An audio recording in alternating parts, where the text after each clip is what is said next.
అసలు నమస్కారం అంటే అర్థం ఏమిటి? భగవంతుడి దగ్గరికి వెళ్ళి తల దించుదాం చూసారా? నమః మహ న ఇది నాది కాదు అని చెప్పడం. అది చేస్తాం గనక నమస్కరోమి, నమస్తే ఇలా వగేరా వస్తాయి. అది నమస్కారం అయ్యింది. అది ఎలా నమస్కరించాలో స్కాంద, పద్మ ఇలాంటి పురాణాలన్నీ చెప్పాయి శుభ్రంగాను.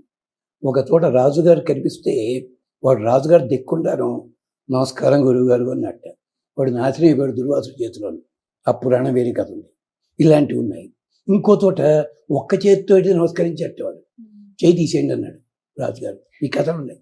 అంటే నమస్కరించడం ఎలాగా? చేతులు రెండు జోడించాలి. అందుకనే స్వామి కూడా వారావతారం ఎత్తినప్పుడు ప్రపదనం, కీర్తనం, ప్రసూనార్పణం.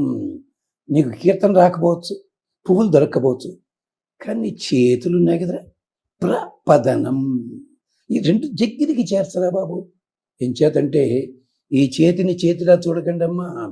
ఐతరేయ ఉపనిషత్తు చెప్పింది ఈ మొత్తం శరీరంలో దేవతలు ఎక్కడెక్కడున్నారో చెప్పింది. అగ్ని వాగ్భూత్వ ముఖం ప్రావిశతు. అక్షిని దీంట్లోపల సూర్యుడు ప్రవేశించాడు, వాయుదేవుడు నాసికలో ప్రవేశించాడు.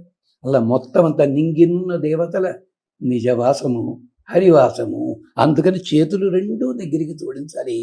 ఇది నమస్కారం.